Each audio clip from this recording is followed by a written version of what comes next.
מה הסיפור שלנו? אני אגיד לך מה הסיפור שלנו. הסיפור שלנו הוא הסיפור של כולם.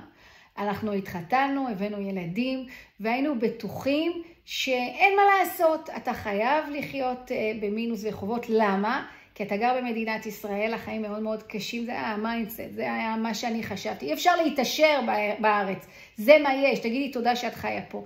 וב-2008 הבנק פשוט אמר לנו, חבר'ה, אנחנו כבר לא משתפים איתכם פעולה, וחסם לנו את הברזים, ההורים כבר לא יכלו לעזור. אז אתה יודע, כשאתה מגיע עם גב לקיר, אתה חייב להתקדם, אז התקדמנו. והלכנו לחפש את הכלים הפיננסיים, כי היינו בטוחים שזה שם. אף אחד לא לימד אותנו להתנהל כלכלית נכון, אז בואו נלמד, למדנו. שנה שלמה יישמנו את הכלים, אנחנו סוג של חיילים, אז מאוד מאוד יישמנו, עוד לקחנו את זה אפילו לקיצון של דיאטת כסף, וואלה לא עבד. כסף עדיין לא נשאר בחשבון, לא היה לנו את הרווחה הכלכלית שאנחנו כל כך מחפשים. ואז משם אמרנו, אוקיי, בסדר, כנראה שאין לנו מספיק כסף, בואו ניצור יותר כסף. הלכתי, למדתי נדל"ן, עשיתי הרבה מאוד כסף, ומה גיליתי? שעדיין הכסף לא משרת אותי, אני משרתת אותו, אין לי מספיק, אני לא סוגרת את החודש, אני כבר לא במינוס, אבל אני רק מאוזנת. מאוזן זה לא טוב, מאוזן זה אומר שאתה סוגר את החודש וזהו. מאוזן זה שאתה לא שם כסף בצד, שאתה לא יכול לקחת את הילדים שלך לחול, שאתה לא יכול ליהנות מהחיים. ואז הלכתי וחקרתי קצת יותר עמוק, וגיליתי בעצם שההתנהלות הכלכלית בעצם היא כמו כל התנהלות אחרת, מתבססת על ה-DNA של הבן אדם, על הפסיכולוגיה של הבן אדם, על ההתנהלות שלו, על ההרגלים שלו. ואז חיפשתי להבין מאיפה זה בא. למה יש חלק מהאנשים שכן מצליחים לנהל את הכסף בצורה נכונה, ויש חלק מהאנשים שלא מצליחים לעשות את זה. וגיליתי שההבדל בין כולם, בין שני הקבוצות האלה, זה בעצם ההבדל בהרגלים, ההבדל בחשיבה.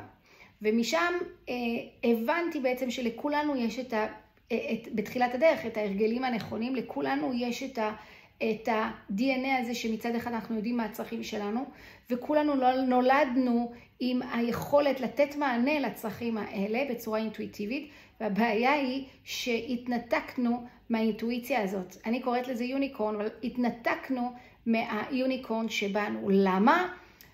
אז זה יכול להיות ההשפעה הסביבתית, יכול להיות מההורים, יכול להיות מהחברה, יכול להיות מהרשת, זה לא משנה כל כך, זה לא רלוונטי כל כך לחפש השם. אני אפילו אגיד, אני לא רוצה ואסור לחפש השמים, כי תזכרו שגם הם התנתקו מהיוניקורן שלהם, אבל מה שחשוב בעצם זה להתחיל לחזור פנימה, להבין מי אנחנו, מה אנחנו באמת רוצים, מה ה-DNA שלנו, מה היוניקורן שלנו, ואיך אנחנו נותנים לו מענה בדרך שהיא דרך נכונה.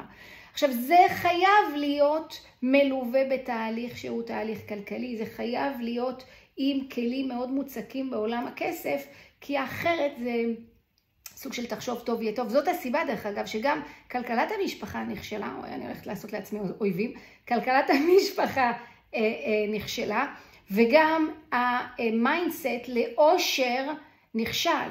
מה כן יכול לעבוד? החיבור בין שני העולמות האלה, זה בדיוק מה שאנחנו עושים. אנחנו מחברים בין שני העולמות האלה, העולם, נקרא לזה הפיננסי-טכני, העולם של כאן, והעולם הרוחני. ברגע שאתה מחבר את כל העולמות האלה, זה עובד, וזה לא רק עובד, זה טס. אתה מגיע לגבהים של אושר שאפשר לתאר אותם. זה תורת היוניקורן על רגל אחת, וזה בעצם הסיפור שלנו.